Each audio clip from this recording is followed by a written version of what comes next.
Um, this is the first of a series of videos of 4.2, and this is the one we're going to get the official definitions of the sine, cosine, and tangent as functions. And just a couple things to get to that point. One is similar triangles. The second is to review sine, cosine, and tangent as we defined them in triangles last week, and then to review angles, and then everything will be in place. So, oops, that's the wrong one. I want to go to similar triangles next. So similar triangles, these are two triangles that have this, all angles are the same, and the sides in one triangle are a multiple of the other. That has to happen if the angles are the same. So we use this symbol to designate that two triangles are similar. You notice that they all have the same angles, but the sides are different. Now, it's also going to be that all the sides are multiple of another. So this x is going to be, let's say, some number c times x prime. So, for example, 100 times x prime. Y is going to be c times y prime, so 100 times y prime. And h is going to be 100 times h prime. So because of that, what that means is that ratios in the sides of similar triangles are equal, and that's going to be key when we look at when we define cosine, sine, and tangent. I'll review those in a minute. So I want to look at these ratios. So if we have the ratio of x over h, which, yes, that's the cosine ratio. We don't need to know that yet, and I'll review it. Well, x is going to be equal to some multiple. Again, we're going to use 100 for the example of x prime. The hypotenuse is going to be the same thing. It's going to be the same multiple of h prime. So those hundreds cancel, and we get that's equal to h prime over x prime.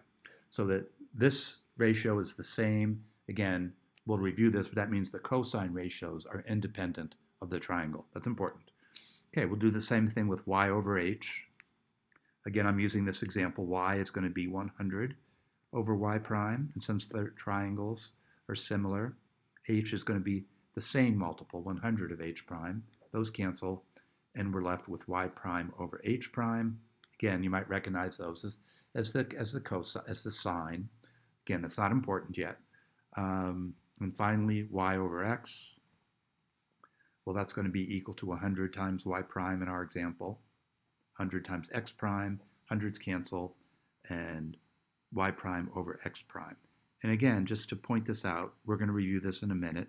That's the cosine ratio. That's the sine ratio. And this is the tangent ratio. And what we're saying is that in similar triangles are going to have the same cosine, sine, and tangent ratios. Okay, so now just to review that, to make that clearer, here's our definitions from last week of the cosine, sine, and tangent. The cosine of theta is adjacent over hypotenuse. And that's going to be x over h. Now that's going to be really familiar. The sine is going to be opposite over hypotenuse. That's going to be y over h. Maybe make that clearer so you can see, and I'll rewrite the tangent here. And the tangent is opposite over adjacent. That's going to be y over x. Okay, so those are the three ratios. And just to show you, here's two similar triangles. And what I want to show is that we're going to get the same ratio here. So that's my theta, cosine 45 degrees. These are actual 45 degrees triangle.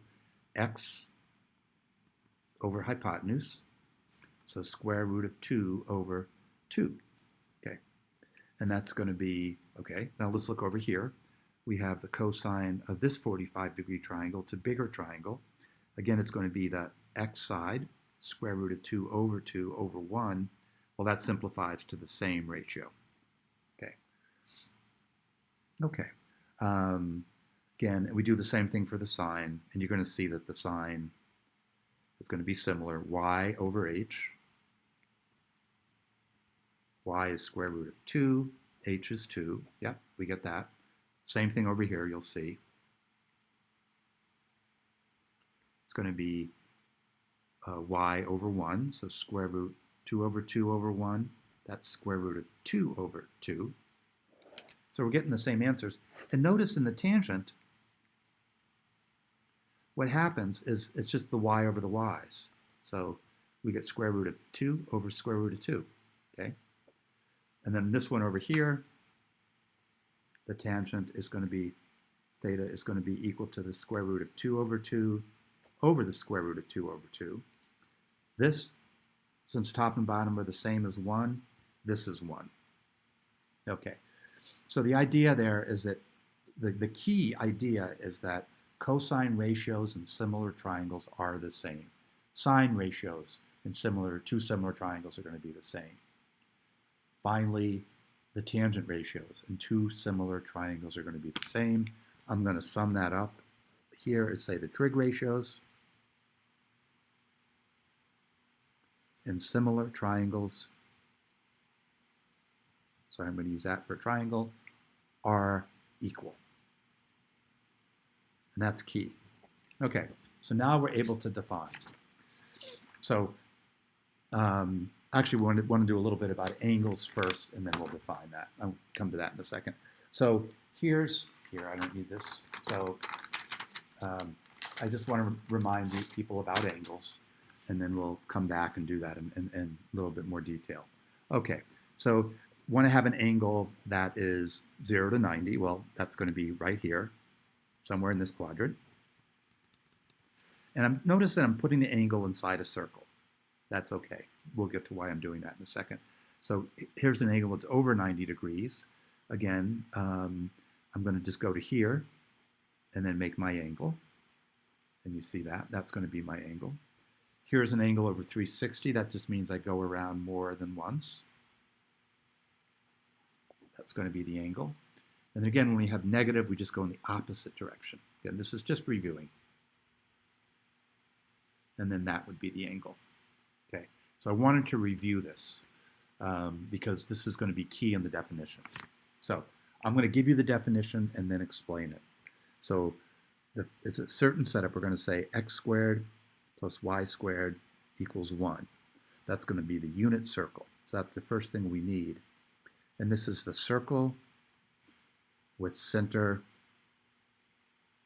0, 0 and radius 1. Here's why. Remember that this is the normal form for a circle. Okay, HK is 0, 0. So we get x minus 0 squared, y minus 0 squared equals the radius squared. Radius is 1. So that's just going to be x squared plus y squared equals 1. And that looks like this.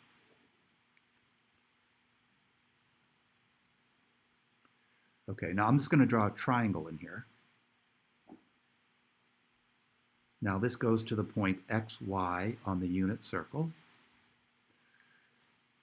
X is going to be the horizontal distance and y the vertical. The hypotenuse is the same as the radius, that's 1. So if we look at that, that's going to be a typical triangle that's drawn inside the unit circle. Its vertical side is y, its horizontal side is x, and the hypotenuse is always going to be 1. Okay, keep that in mind. So that's the first thing. And again, a reminder that trig ratios in similar triangles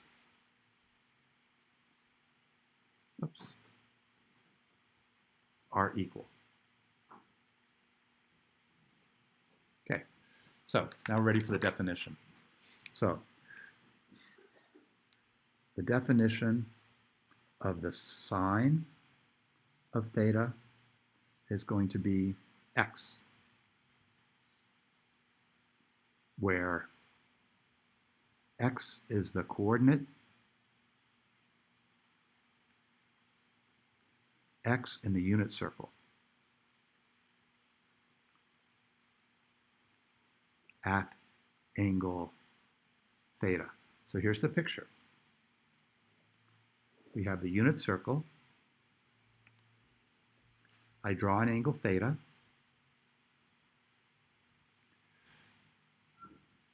The radius is 1. The height is y. The base is x.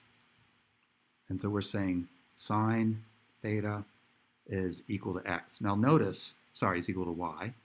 Now notice the sine theta is equal to y over the hypotenuse. The hypotenuse and the radius are the same, so that makes sense. That's the same definition we had before, except we're going to be able to extend it to angles bigger than 90 degrees. Likewise, the cosine theta is going to be x. And why is that? Well, the cosine ratio from the triangle is going to be x, the base, over the hypotenuse, which is the radius.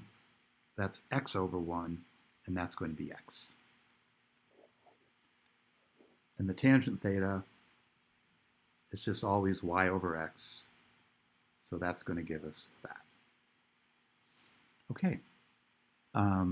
So that's going to be our definitions. Now what I want to do is go further than that, and I want to show what happens for sine and cosine in things that are bigger than, that are different than not 90 degrees. So let me do that, and that'll be the end of the video.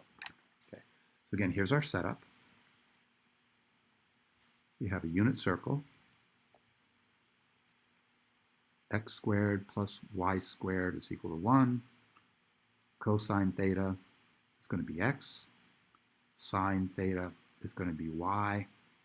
And then the tangent theta is going to be y over x. Okay, so, whoops, sorry, didn't mean to hit that like that. So here's an example of where theta is between 0 and 90. In fact, we just did that. Unit circle. Draw our angle. Form a triangle with the circle. Identify the coordinates x and y.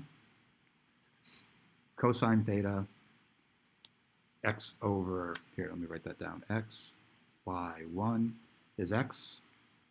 That's exactly what we had when we looked at just the triangle by itself. The cosine would be x over 1, which is equal to x. Same thing, sorry, that's the sine of theta. Let me rewrite that. I blew that. Cosine theta is x over 1, adjacent over hypotenuse, just x. Sine theta, y over hypotenuse. Y over 1, just y. And the point I'm making here, I know I'm repeating what I just did, and this is y over x, is that when that's true, it's the definition we've always been using. It's the same as the triangle definition. Okay, let's do a different one. Let's do cases where we have theta is greater than 90, and I'm going to have one where theta is greater than 360, and then finally where theta is going to be less than 0. Okay. So to define it, it's a dynamic definition. We need the unit circle. Here's an angle over 90 degrees. I'm going to go to here. That's my theta. I look to see what the x and y coordinates are. And again, cosine theta is x. Sine theta is y. Tangent theta is y over x. Okay. Sorry, here, let's do this. So now I'm going to do theta over 360. Draw the unit circle. Here's a random angle over 360. I'm going to connect that dot where it stops to the unit circle, form my triangle, x over y, cosine theta is x coordinate, sine theta is the y coordinate, and the tangent is y over x. So the last one is when it's negative, and we'll do specific examples when we do the practice ones.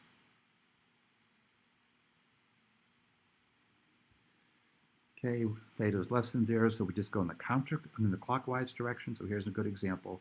There's a negative angle. We connect as before. This is my theta, this whole angle here. So there's my x and y. Cosine theta is x. Sine theta is y. And tangent theta is going to be y. Sorry, make that x more like an x, is going to be y over x. Okay, so again, now you know how to do it. These are the official definitions. And for the tangent, it's going to be y over x. We have to be careful to avoid where x is 0. Okay? And that's going to happen. We're going to look at that before. But since we have division by x, we can't have division by 0. So that's the only thing that we have to be worried about. So for cosine and sine, the domain is any angle. For tangent, theta can't cause x to be equal to 0. So that's the only restriction. So we do have to be, it's like division by 0, we have to be careful with that. Okay, so that's it. So thank you, and on to the next video.